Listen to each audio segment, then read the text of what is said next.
Olá, eu sou Claudete Vieira, do Partido dos Trabalhadores de Socorro, e durante esse mês, março, nós estamos homenageando as mulheres importantes dessa cidade.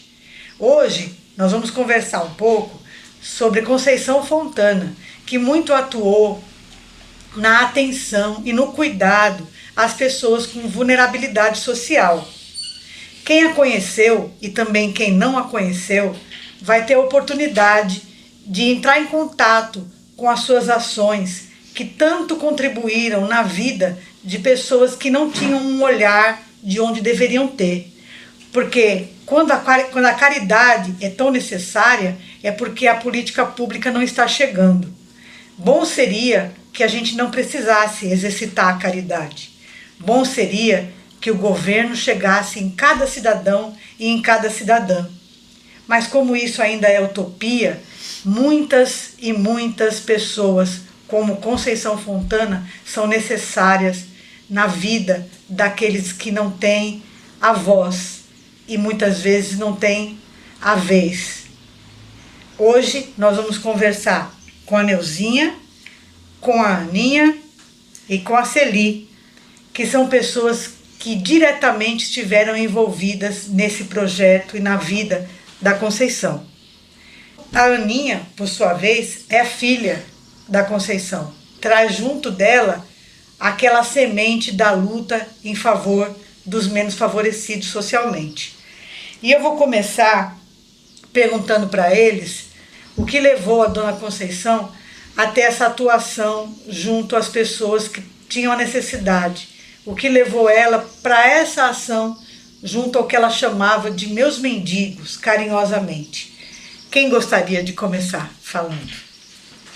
O que levou a Dona Conceição? A Dona Conceição, ela encampou aquela campanha do Betinho, que chamava Campanha contra a Miséria e a Fome. Ela era fã do Betinho, né? Então, o Betinho era um ídolo para ela. Daí ela começou, foi por causa dessa campanha aí que ela começou a acudir o pessoal que morava na rua, e tinha muitos, né? Tinha bastante pessoas que, geralmente homens, né? Alguns moços, assim, que não, eles tinham família, mas eles preferiam morar na rua, dormiam embaixo da ponte, não tinham onde comer, bebiam. Então era isso, ela começou a servir a sopa, servir comida, todo dia tinha uma fila na frente da casa dela, né? Entregar a cesta. E o que levou foi essa campanha da miséria contra a fome. Lá começou. Contra a miséria e contra a fome. Ela trocava cartas, né? A campanha do Betinho. Trocava cartas? Com o Betinho, né? Desde sempre, né? Desde o comecinho da campanha contra a miséria e a fome. E os artigos, né? Que também daí ela começou junto com isso, ela também tinha as críticas, né? Que ela própria às vezes pagava espaço no jornal, o município na época, né? Para poder também começar esse engajamento, né? De mais pessoas que acabavam, de certa forma, ajudando nesse trabalho da minha mãe, né? E como era esse trabalho? Então, é um trabalho social muito bonito. Ela era espírita e também tinha essa ligação com o espiritismo. Ela não poderia, ela não saía muito de casa porque ela não podia se movimentar muito, então ela fazia esse trabalho ligado à religião espírita também, né? Para poder dedicar alguma coisa para aquilo que ela entendia como certo, né? Com a limitação que ela tinha, né? Eu acho assim, ela fazia muito até, né? Às vezes eu me pego assim, lembrando, né, das ações, das coisas que ela fazia, e eu falo, nossa, como eu faço tão pouco, né? Com tudo que eu procuro, né, ser melhor a cada dia, mas perto do que ela era, a gente faz muito pouco, né? Com tudo que ela tem o bazar lá, deu continuidade, assim, mas ainda acho pouco perto do que a mãe fazia, né? A gente tá todo dia porque ela era um ser humano assim que ela não tinha preconceito para com quem ela ia ajudar, né? Eram os mendigos, era a família que às vezes passava por alguma necessidade assim, família socialmente assim, né? Que tinha trabalho, tudo, às vezes ficava desempregado. E como tinha confiança nela, né, tinha intimidade de chegar nela, aí ia pedir alguma coisa, ela sempre estava pronta para auxiliar, para ajudar, tanto com conversa, como, né, com alimento, tudo. Então ela estava sempre ali disposta, né, e com as limitações dela, porque ela não conseguia ir muito longe, né? Mas ela, no telefone, eu lembro que ela vivia no telefone, chegava lá assim, espera um pouco que eu tô falando com fulano, eu tô resolvendo aqui e tal. Então, a maioria, tudo por telefone, os pedidos que ela fazia, né, para cesta, as campanhas que ela fazia, né, da pizza, tudo para arrecadar fundo. E aí eu sei porque eu faço parte de uma ONG, do Ecológico Água, do GEA, né? E aí desde a formação, né, de quando nós começamos, em 95, né? Ela sempre estava ali do lado, auxiliando, até uns tempos ela acolheu, né, o espaço que ela tinha lá, onde ela fazia a cesta, para a sede do GEA, né, para a gente poder fazer as reuniões, né, do GEA, e estava junto com a gente. Ela fala, olha, eu não posso muito, mas o que eu puder eu ajudo vocês para poder, né, em defesa do meio ambiente também, porque ela amava muito, né. Então ela sempre esteve ali presente com a gente ali. Aí a gente fazia a camiseta, fazia os guardanapos, né, do GEA, junto com a campanha, né, contra a fome, né, para poder arrecadar fundo. Quando tinha pizza, a gente, né, juntava o pessoalzinho do GEA e ia lá ajudar ela também para poder, né, reverter em fundos, né, para poder ajudar na campanha, né. Então ela era assim, ela era uma pessoa, um ser humano sem preconceito, né. Não é que nem o governo, não, vai ajudar, mas tem que preencher os requisitos lá, se estiver fora não vai ser ajudado, não vai, né? Agora ela não. Ela via que a pessoa, né, para chegar, se rebaixar e ir lá pedir, porque realmente estava precisando. Então ela não tinha preconceito com as pessoas. Além de tudo isso que a minha mãe fazia, ela tinha engajamento mesmo social, até com os adolescentes, né, que já usavam droga. Ela intervia muito junto, até já o doutor Elias, né? Quantas vezes a minha mãe representou famílias, né? Certo? Juntamente ao Ministério Público, né? E nunca ela era só uma servente, né? Ela era concursada pelo Estado e servente da escola Benedita Geralda, né? E com muitas famílias ela pôde dar esse apoio também. Que não era só daí ajuda de comida ou de encaminhamento quando a família estava precisando, né? A gente está falando da década de 80, você falou dos jovens, né, com a questão muitas vezes da dependência química. Como era a questão social essa época aqui em Socorro? Tinha muita gente que morava embaixo da ponte, né? Tinha família. Muito mais que hoje. Desabrigada, assim, tinha. Agora parece que tem um atendimento, né? Tem o CAPES, né? Que atende e tal. Naquela época não tinha. Tem o CRAS, né? Que também é direcionado a isso. Mas naquela época não tinha. Naquela época...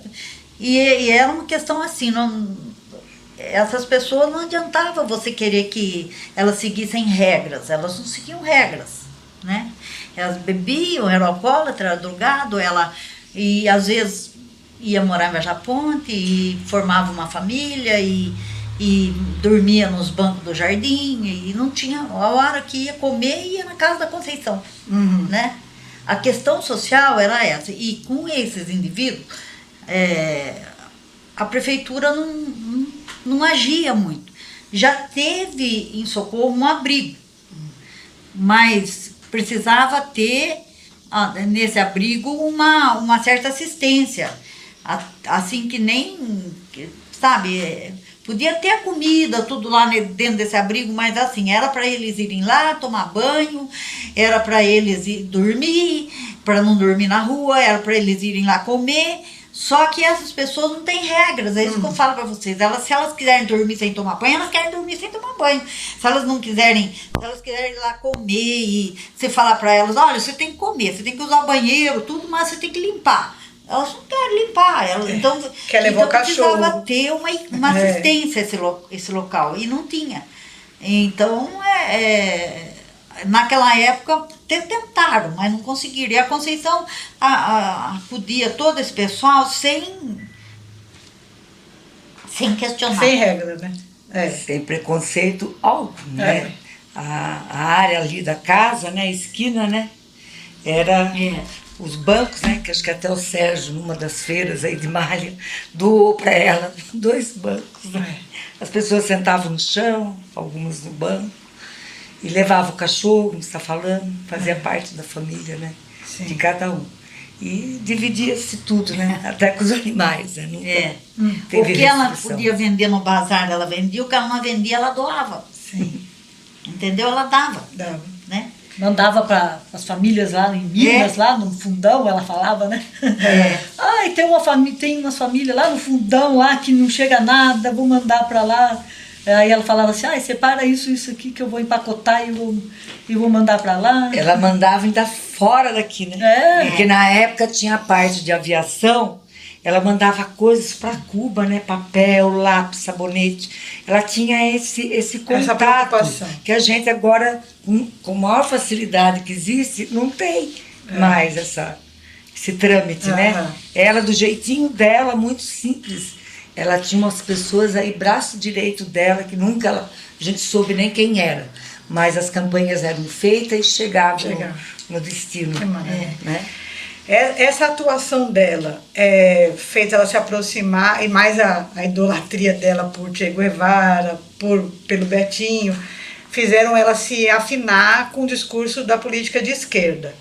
E isso lá pelo começo dos anos 2000, junto com a população incentivando, fizeram ela sair candidata a vereadora, não foi? Sim. Aí ela teve uma candidatura que seria para o pleito de 2001 a 2004, mas infelizmente os votos dela não foram suficientes. Como é que foi essa campanha dela? Ela usava muito o telefone para conversar com as pessoas, marcava, né, as reuniões, né, diretamente com as pessoas que ela conhecia, e às vezes até tinha o pessoal que levava ela, né, de carro, né, para ir conversar com as pessoas. Então foi assim, né, boca a boca com as pessoas conhecidas dela, né. E tinha também que a casa dela era movimentada. Sim. Chegava gente, saía gente, chegava gente. Então os papeizinhos que ela tinha, ela distribuía ali, né? Sim. E os próprios mendigos dela que levavam os papeizinhos também para os outros, né? Só que eles não tinham documento para votar nela, né? Então eles geralmente eles mesmo não eram, eles eram eleitores, eles faziam ajudavam também, mas e a Conceição ela assim, ninguém dizia não para Conceição, sabe? Era assim. Para tudo que ela pedia. Então, o que ela pedisse era assim. O pessoal, porque ela também não dava chance pra gente falar não, sabe?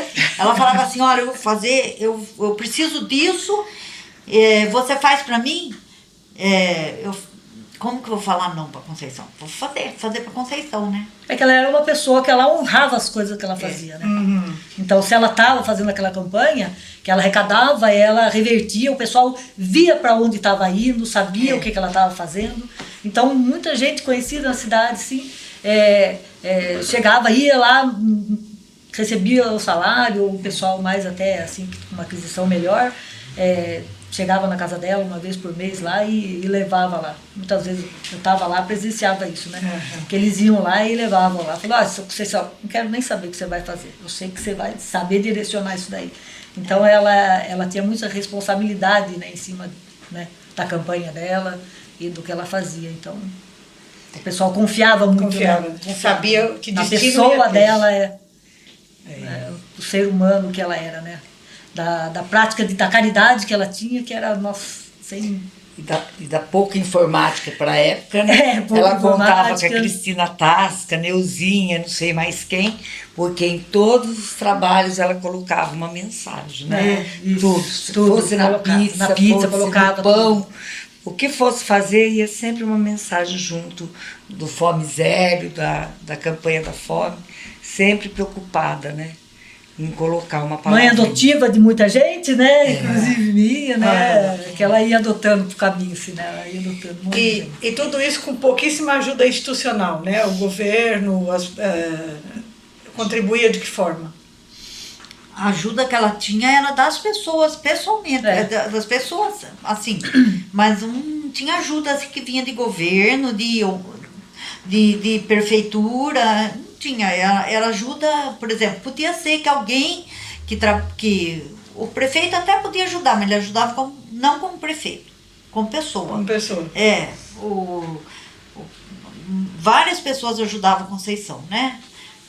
Assim, pessoas na cidade, cidadãos, ajudavam, mas ajudava como pessoa, era individual a ajuda, não era uma coisa assim, que a prefeitura está ajudando, a prefeitura está mandando verba, o governo está mandando verba, isso não tinha dela não, né? Isso ela conseguia telefonando, e como ela era conhecida na cidade, né? Então tinha Zé Benedito, Nadir Dalandro, a maçonaria, instituições assim que resolviam falar, tem um dinheiro que tem que ser entregue para alguma caridade, então vamos entregar para Conceição. Era assim. E falando nisso, das contribuições que a minha mãe recebia, você pegando os livros espíritas e agendas da minha mãe, o pouco que ficou aqui comigo, você vê a lista de coisas que ela comprava, né, que o Curoda entregava lá, né? Normalmente era o Curoda. E o Brás com doações de sacos de feijão. E você vê, todo mês era, né, 50 óleos, 50 isso, 50 farinha. Tudo lá contabilizado nessas agendas. Ela era de organizada. muita responsabilidade. Né? E às vezes acho que ela até fazia essas compras e depois corria atrás para pagar, porque acho que até nisso o seu Milton, né, fala muito da minha mãe, e que o Buca, né, também tinha essa contribuição direta com o Curoda. Uma vez o seu Milton colocou isso, nunca fui apurar isso, e acredito que devia ter mesmo, acho que ele entregava essas compras para depois minha mãe pagar, né? Muitas vezes que não tinha esse dinheiro em caixa, mas as pessoas tinham que comer. Então você via que era farinha de milho, eram coisas básicas do básico. E fiquei até emocionada mesmo de estar encontrando essas coisas por aqui na minha casa. Eu fiz essa pergunta com relação às instituições que contribuíam, porque muita coisa pode ser feita, principalmente para quem está no legislativo, para quem está no executivo. Essas pessoas que não puderam votar na Dona Conceição porque não tinham documento, muito possivelmente com um projeto de lei, com uma ação, poderia ser documentada. Quando as pessoas não têm um documento, elas recebem um tratamento que se chama de desumanização. Elas são desumanizadas. A pessoa não tem um documento, ela deixa de ter uma referência. A primeira coisa que a gente tem que ter na vida é um documento. É a dignidade. É a dignidade dela. Né? E isso é muito facilmente resolvido com quem tem o poder da caneta, né? Então não adianta a gente se dizer patriota quando a gente não enxerga o nosso irmão, seja ele quem for. Patriota é quem enxerga todos e todas, né? Por tudo isso que foi falado, a gente vê a importância de se ter um executivo e um legislativo que olhe para o seu outro, seja o outro quem for, aquele que vive na rua, aquele que não tem documento, precisa ter esse olhar de fato, né?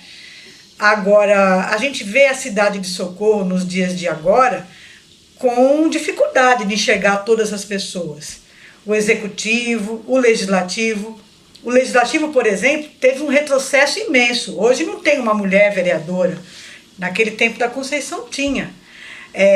A Câmara hoje é composta por homens brancos, cristãos, não existe uma representatividade de outro gênero, de outra raça, de outra religião. E isso com certeza seria um desgosto para a Conceição e é um desgosto para nós, mulheres, né? Aí eu gostaria que vocês falassem um pouco sobre essa perspectiva, se vocês veem uma perspectiva de mudança, né? Em que tempo histórico acha que isso pode acontecer e já fizessem também as suas considerações finais, falasse alguma coisa sobre a Conceição que não foi falado, tá bom? Então, eu acho que precisa que elas se candidatem, né? As mulheres se candidatem, os negros se candidatem. Precisa ter representatividade, mas precisa que eles escolham um partido e saiam candidatos para que a gente vote, né? Para que as pessoas tenham opção de escolha, né? E a Conceição, acho que ela ia se sentir triste de ver assim uma Câmara que não tem representatividade da mulher, que não tem do negro, que não tem outras representações lá, né? Mas eu acho que ela era uma mulher forte, né? Muito forte. Conceição, hoje em dia, né, precisaria ter muito mais, né, Conceições da vida, né? Precisaria, gente, porque olha, você vê, conversa com as pessoas aí, tem tanta gente que sofre preconceito, né? Ainda mais na nossa cidade, que é uma cidade muito conservadora, né? Ainda tem muito que mudar com o próximo, né? Para mim tem muito que mudar com o próximo. É se sentir no lugar do outro, né? Se colocar, não é só olhar, né? Mas fazer parte, né? Ter envolvimento. E isso a minha mãe fazia com maestria, né? Um copo d'água, como diz a irmã dela, minha tia, curava muitas dores e alimentava. A minha mãe era isso. Eu não chego nem no calcanhar da minha mãe. Mas tá lá. Tá A sementinha está É. plantada, né? Está sendo É na plantada. trilha. E assim, né, pelo que eu convivi com ela, né, que eu era muito ouvinte, né, eu sentava do lado dela no sofá e aí ela contava muita história, muita coisa. Mas assim, o desejo dela ela nunca pensava muito nela, assim. Ela não tem as dores que ela tinha, né, por conta da doença dela, da artrite dela. Mas o sonho dela, às vezes, ela falava assim, eu vou jogar na loteria, porque daí eu vou fazer isso, aquilo, para ajudar não sei quem, para ajudar não sei quem. Então, a vida dela era pensar no próximo, né? Ela sempre, ela praticava caridade, ela se vestia de Jesus, assim, né? Na vida, para poder, assim, pensar no próximo mesmo. A vida dela era essa, né? Ela mesma ela queria só poder ter força e energia para poder continuar com a campanha dela, com a vida dela, né? Bom, ela dizia assim, como você chama, Conceição, APP, Horácio, Fontana do PT. Ai, que linda! Tá vendo como eu não sei nada? Tá vendo? APP, né? Com 2 P. A gente precisa agradecer muito ao trabalho, à obra da Dona Conceição Fontana, que dá nome ao nosso Comitê de Luta Conceição Fontana. Esperar que esse comitê ainda faça muita luta para que as desigualdades diminuam e a gente consiga uma sociedade que a gente quer, com justiça. E o PT rende todas as homenagens às mulheres nesse mês, na pessoa da Dona Conceição, e agradece demais pela participação. Quem sabe vocês. Brote mais Conceição por aí. Né? E que o trabalho social seja cada vez mais valorizado e que o trabalho social feito pelas instituições também seja feito, né? A gente Conceição agradece. presente. Presente, Conceição Fontana presente.